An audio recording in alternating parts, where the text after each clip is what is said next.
Hello, everyone. Greetings to all of you. Ramadan Kareem to my friends and all the participants from all over the world who believe in the Muslim faith. And this is a very important date for all of us. So happy Ramadan to all of you. And this is the second session of the series of webinars that we have planned. Today with me, I have Dr. Fong, who will moderate the session to give you some background. I am Sanjay Mishra, education specialist at Commonwealth of Learning. That's to start with. But I have been requested by Dr. Fong to also give some background of what happened in the last webinar session. Some of you might have missed that, so you will get a small briefing about that session as well. So with that, at this stage, allow me to share my presentation and then proceed with the discussions and issues that I would like to present today.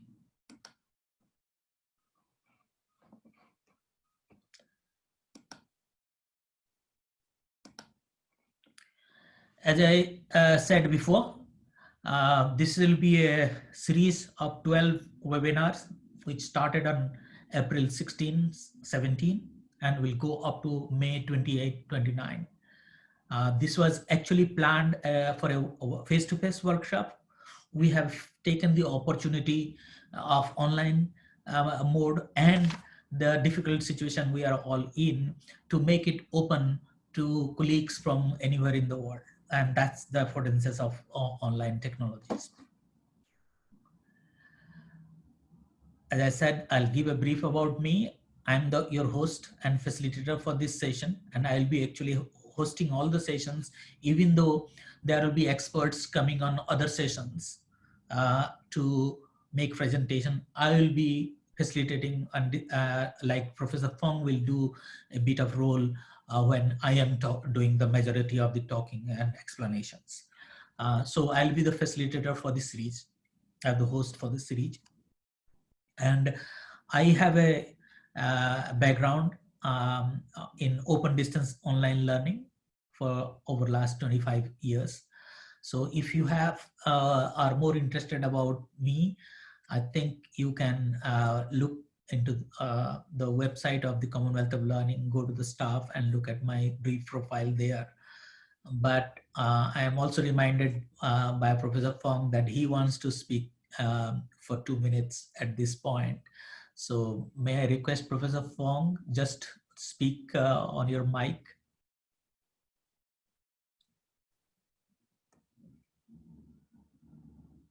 Yes. Go ahead. Dr. Sanjaya, greetings from UMS, from Sabah, Malaysia. Dear friends, to all our Muslim friends, for especially today, selamat berpuasa, selamat salam Ramadan. Okay. And Dr. Sanjaya Mishra is the education specialist for e-learning at the Commonwealth of Learning in Canada. Dr. Sanjaya is a dear friend of UMS. He physically have been to UMS, and because of him, we came up with our technology-enabled learning policy in UMS. Because of him, we had our blended learning design courses. Due to him, we have our OER repository where he brought in a Professor Prasad from IIT, and he also have helped us to establish our MOOC platform called MOOCkit, which will be used very soon. We are very grateful to Dr. Sanjaya Mishra again for supporting UMS in organizing this series. And all in all, it is actually to help us to design, develop, and deliver high quality MOOC in due time. Dr. Sanjaya, terima kasih. Thank you. Over to you. Thank you, Professor Fong. Let me allow me to continue this the presentation. To give you a brief about who we are, many of you may not be aware of the Commonwealth of Learning. It's an intergovernmental organization currently located at Metro Vancouver with the headquarters. We have another office at New Delhi, which looks into the needs of Asian Commonwealth countries. The Commonwealth of Learning was established in 1987 by Commonwealth heads of government, and therefore we serve the needs of 54 developed and developing Commonwealth countries around the world. And our main focus is to help Commonwealth governments and institutions to use technologies to improve and expand learning for sustainable development. We use technologies to increase access to quality education and training opportunities. And that's what our key mandate is all about. In 2017, we started the collaboration journey with University Malaysia Sabah. And so far, we have been able to achieve some significant milestones, including a baseline study of technology-enabled learning. We developed, as Professor Fong also mentioned, that we developed the policy for technology-enabled learning. We have supported several capacity building workshops for blended learning. There were several courses on that used blended learning were developed and offered to students. We also conducted a research on impact of technology-enabled learning at University Malaysia Sabah, and that report is also available on our website. We have recently supported UMS to offer the Commonwealth Digital Education Leadership Training in Action course for students of the university. And we have also supported the university to start its own massive open online course platform using the open source MOOCit software. And therefore, there was also a need for training program on capacity building of teachers to offer MOOCs. And that is how this series has been happening. We are also working with UMS to help them benchmark their technology-enabled learning activities. So it's a comprehensive support that Commonwealth of Learning is providing to UMS at this stage. And this particular workshop has, or the webinar series workshop has several objectives, and I would like to emphasize those to help you understand what we are going to do over the next 11 MOOCs, including today's one, because some of you might have missed the previous session. So by attending this whole series, you'll be able to critique the rationale of MOOCs and construct your own understanding about MOOCs, what purpose they serve and others. You'll be able to plan issues around designing massive open online courses. You'll be able to prepare an instructional design plan for your own MOOC. You'll be able to review the course that you develop using specific quality assurance guidelines.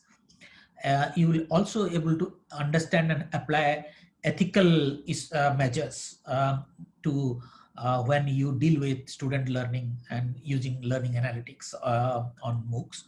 And of course, some of you may be also interested in undertaking research, and therefore we will be able to identify research issues related to MOOCs. These are the overall objective of the whole series. It's not just the objective of today's session. I'm just trying to give an overview of what we did last time. We talked about these issues and we clarified the expectations. And one of the expectations, we also indicated that we want participation from everyone on this in the session, and also those who would like to receive certificates for completion of the course. They will need to submit assignments. At the end of some of the sessions, we will be asking some assignments to be completed and submitted. We will provide those guidelines. There will be 5 assignments. On completion of those assignments, participants will receive certificate. Not everyone will be receiving certificate.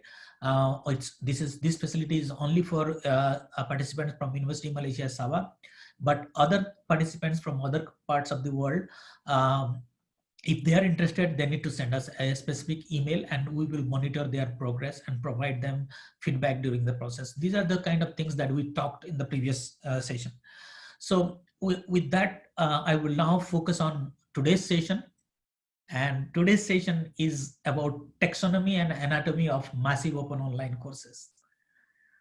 We want to understand what is MOOC, what are the different components of MOOC, how the MOOCs are being offered, and how the MOOCs are being understood. What do we know about the offering of MOOCs to date? Some basic preliminary ideas, and we also would like to discuss some of the issues so that we have our own understanding.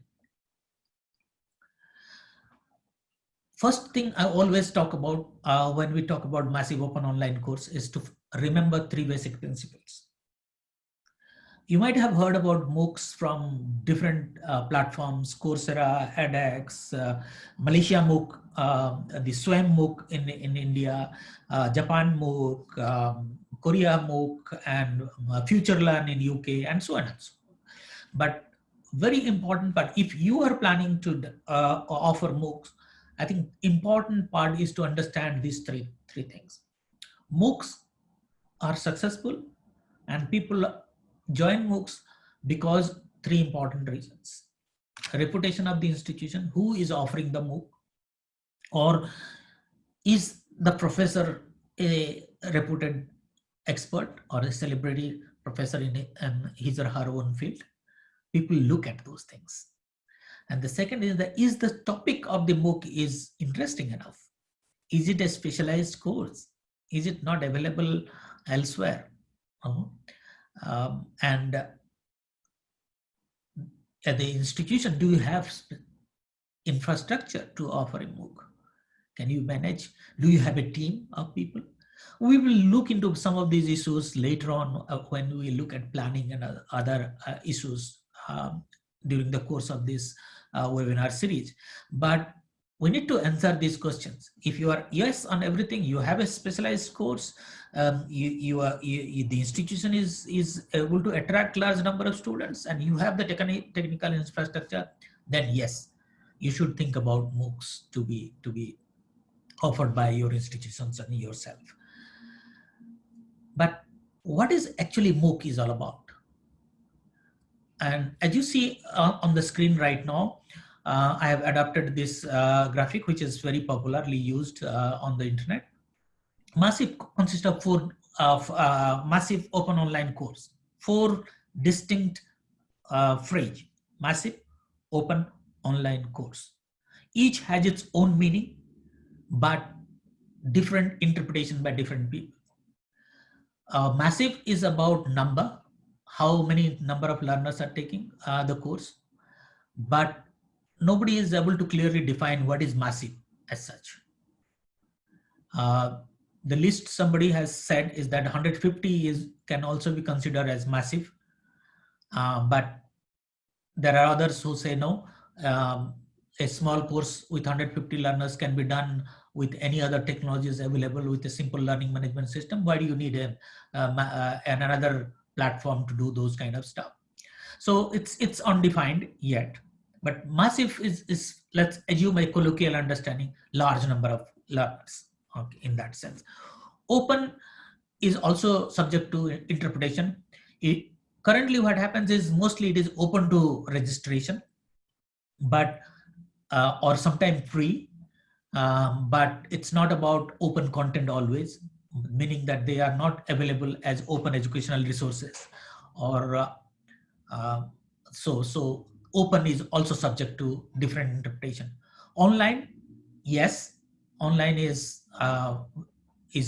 probably the most easiest thing to understand amongst these things. That means it needs at least an internet enabled system to access the course.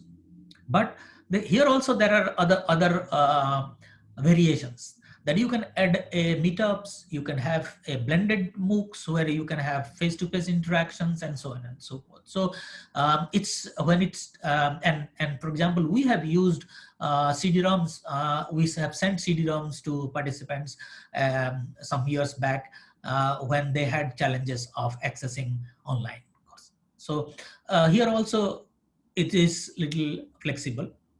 Of course, the course is probably most understood by teachers. A course is a course which has a specified learning outcomes and certain credits are offered. But in this case, there may be a credit, there may not be a credit. The course probably is accredited or not accredited. The course probably is not really a full-fledged course to be for a graduate level course, but it may be a small component of a course. So it might happen that you need to bundle 2 or 3 MOOCs to accredit as a course. So there are different ways of looking at things, but certainly it is sure that a MOOC is not a small course where less number of participants are there. There are definitely a large number of participants. They are open to registration, and most of the time, at least some access to the course is available free of their online. And of course, they could be a small micro level course, but they have an organized learning outcome, what the learners will be able to achieve at the end of the course. So at least there is a set of learning outcomes and some tests and examinations are there. So that's what is all about Massive Open Online Course. So it's important for us to understand why MOOCs have become so popular today. These are some of the points that people talk about. It provides access to quality education to large number of people. This is what Coelho was asking about, this question about what is the difference, large number. It also provides just-in-time training because it's openly available. I need something to learn, I can quickly go and search and register and learn. So it's just-in-time learning from it, helps me on that. It also provides additional skills and opportunities to augment learning. So this is also, somebody said earlier that one of our participants told that, okay, earlier it was adding additionally. Yes, that's what it was augmenting. So students are studying on face-to-face, they wanted to do something different and they took another course. But things are changing, everything is locked down now. So MOOC will probably become a predominant way of doing things. And of course, lifelong learning opportunities, it provides. You learn all the time. You can have different range of courses are there. So it could be a lifelong learning opportunity for all of us. And for many institutions, it has become a brand and marketing approach by which they also get more students to their regular courses on face-to-face. Some have taken this revenue stream approach, and it has become a revenue stream for many institutions now, since it started in 2008. When did it started? All the story began. The story of MOOC began in Canada in 2008, University of Manitoba, when they started a course called Connectivism and Connective Knowledge. And it was offered through a Moodle platform, and there were over 2,200 participants in that course, but only 25 were paid participants. But I was one of the participants in that course, and that is where it all started. During this course, the term Massive Open Online Course was also coined as such through discussions and other things. So, and then in 2011, artificial intelligence course from Stanford University started, which had over 160,000 enrollment, and that's what made the whole buzz about MOOC. Over 20,000 people completed that course, and think about that massiveness about that course, that such a large number of people could complete a course. And probably in a face-to-face education system, it will take ages to get 20,000 people trained on a particular discipline or subject. In 2012, major platforms like Coursera, edX, Udacity started offering more courses. And it happened so that in 2012, the New York Times declared the year 2012 is the year of the massive open online course. So that's the what happened from 2008 to 2012. But if you look at today, by 2019, there are 110 million students learning through different MOOC platforms. There are 900 plus universities offering MOOC courses. There are over 13,500 courses available. And interestingly, when it started, people were not recognizing those courses. But today there are over 820 micro-credentials which lead to some kind of certification or accreditation or recognition. And about 50 MOOC-based degrees are available. So a person in any developed country, on a less developed country or low income country, can sit there and learn and take degrees courses from advanced countries and institutions with low cost, at least, because most institutions are now charging fees for MOOCs for accredited certification things. So the cost would be less, definitely, rather than traveling and go and enrolling in a face-to-face situation. So this is the growth of MOOC that has happened since 2008, and it's really impressive to look at those things. And as Professor Mustafa was asking about the different types of MOOCs, the type of MOOCs are based on it's a simple categorization. People talk about X MOOCs and C MOOCs. X MOOCs are based on behavioristic approach. So what they do is that they tell and test most of the time, whereas the C MOOCs are called connectivist MOOCs, which are largely dependent on connections of networks. So they bring people together, and the people connect together and learn from each other. So that's what the connectivist must do. The learners themselves are connected.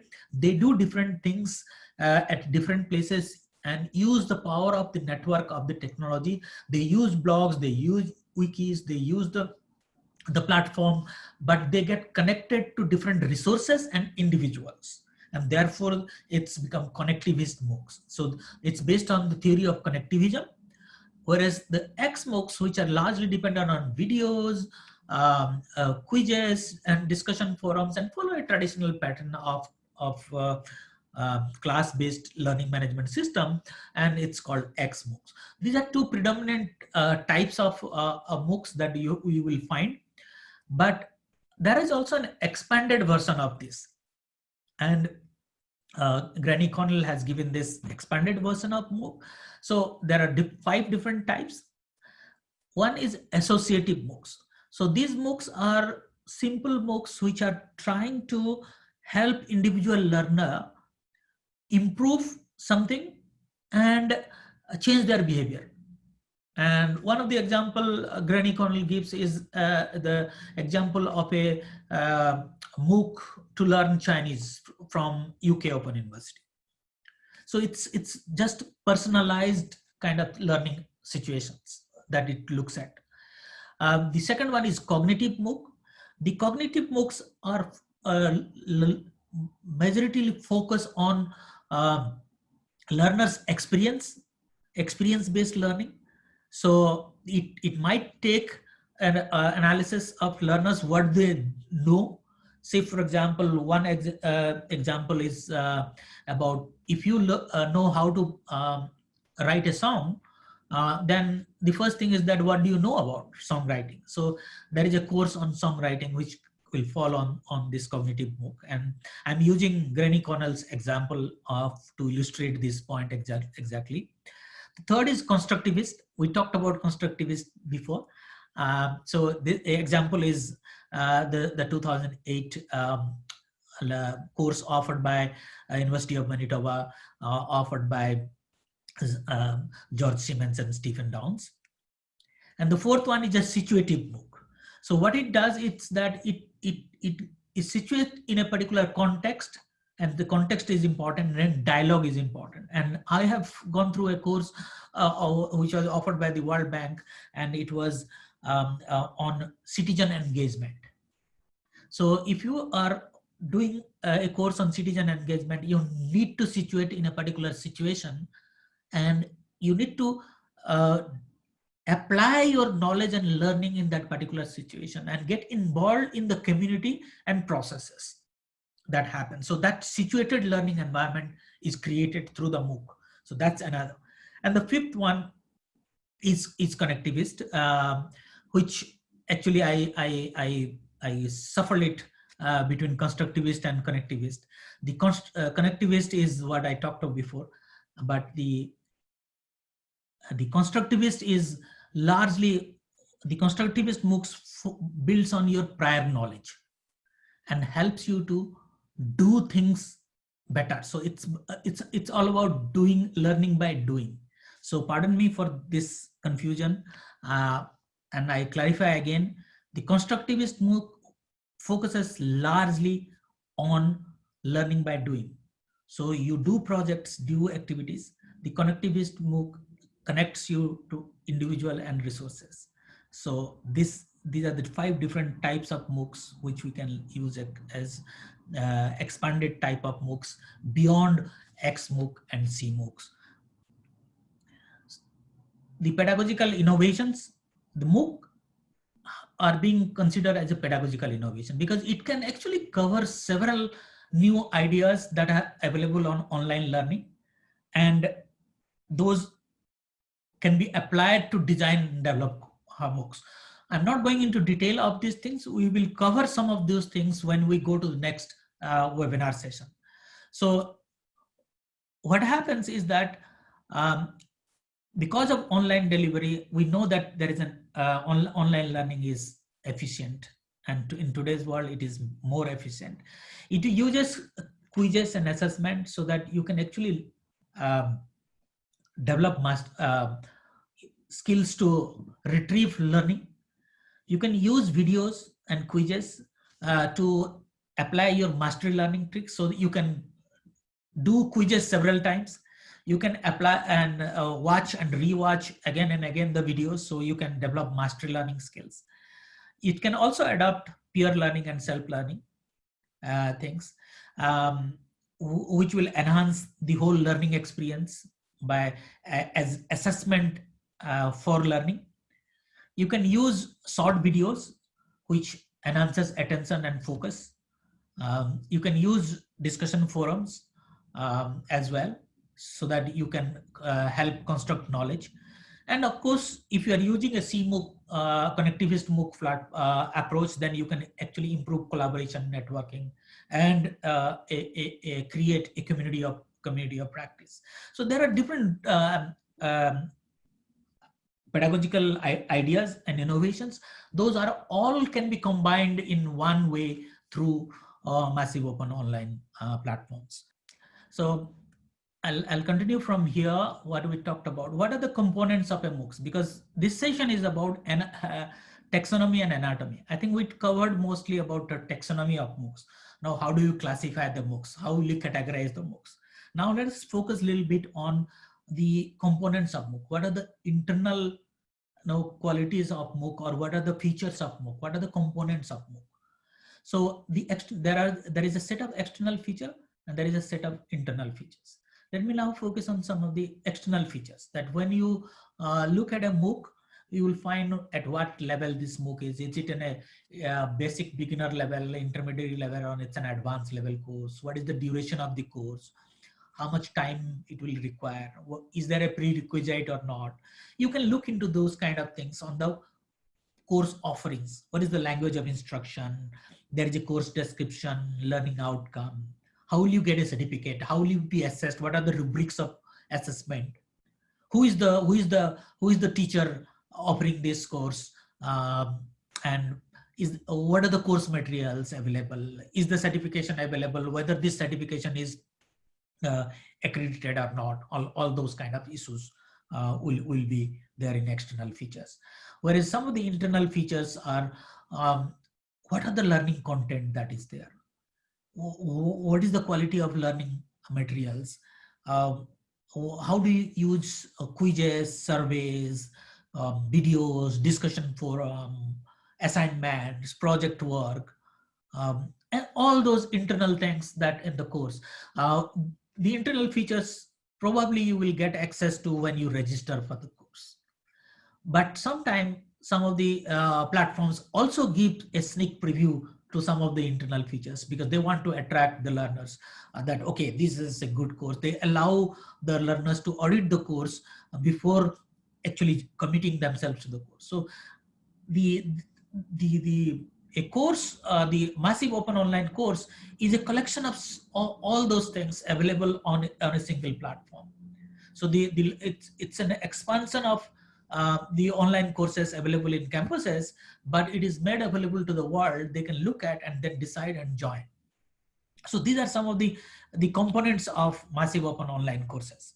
But what are the challenges to the MOOCs? Most of the time, people are criticize MOOCs because they have low completion rate. People join on the course, but they don't complete.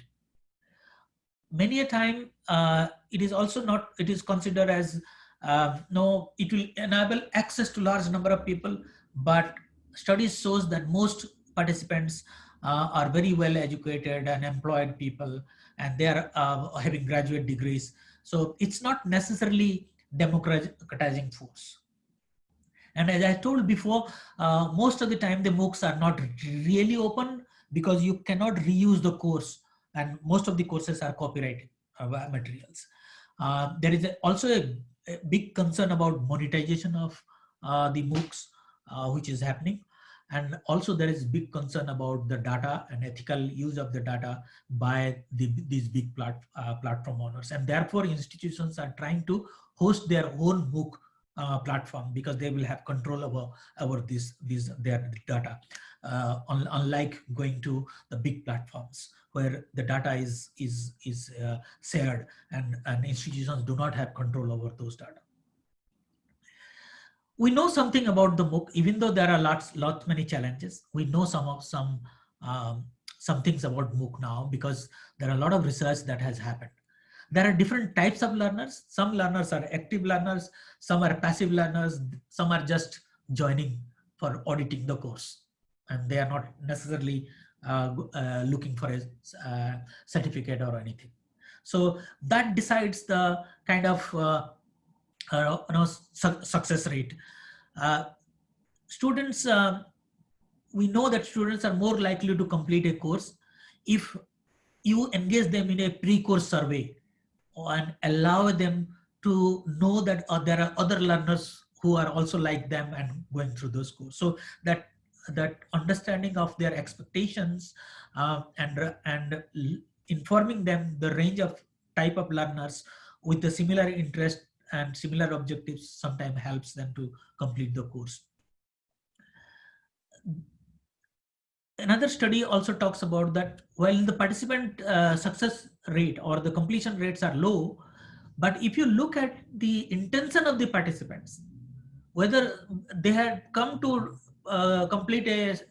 receive a certificate, if you look at that as a matrix, then you see the participant rates goes off almost 5 to 6 times. So if the success rate is about 10% overall completion rate, if you look at their intention to complete a course, then it will be about 50% or 60%. So that's another thing that we look at. So the success of MOOC should not be looked at just by the enrollment. We should look at the intention of the learner. Why did they come to study this open course? And most important, and this is important for all of us, that students' perception of the quality of course content is a significant predictor of MOOC retention. They will persist in the course, complete the course if they believe that the quality of the course content is good. So what is the lesson for us? That we need to design a course which has good quality content. And we probably need to give them a sneak peek of the quality course content. And studies also showed that MOOCs learners do well if they are experienced, particularly in experience in online learning. so that they are able to manage their time and expectations. If their education level is low, probably that will also have impact on understanding the course content, because sometimes the language is also a barrier for many learners, and most MOOCs are available in a particular language at a higher level. So those issues are also there. So we need to consider all those things when we are thinking about offering MOOCs. I will encourage you to look at this book called Making Sense of Massive Open Online Courses. It was a joint publication of UNESCO and Commonwealth of Learning. It is available on our institutional repository called OASIS. I suggest you to go to this link, oasis.call.org, and find about this book. And you might like to go through this book. And these are the citations. I will be sharing these PowerPoint slides on our repository. You can get access later on. Okay, so once again, we'd like to say a very big thank you for such an enlightening session. Thank you, Dr. Sanjaya Mishra. Thank you very much. Thank you very much for all of you joining. I'm closing this session at this moment.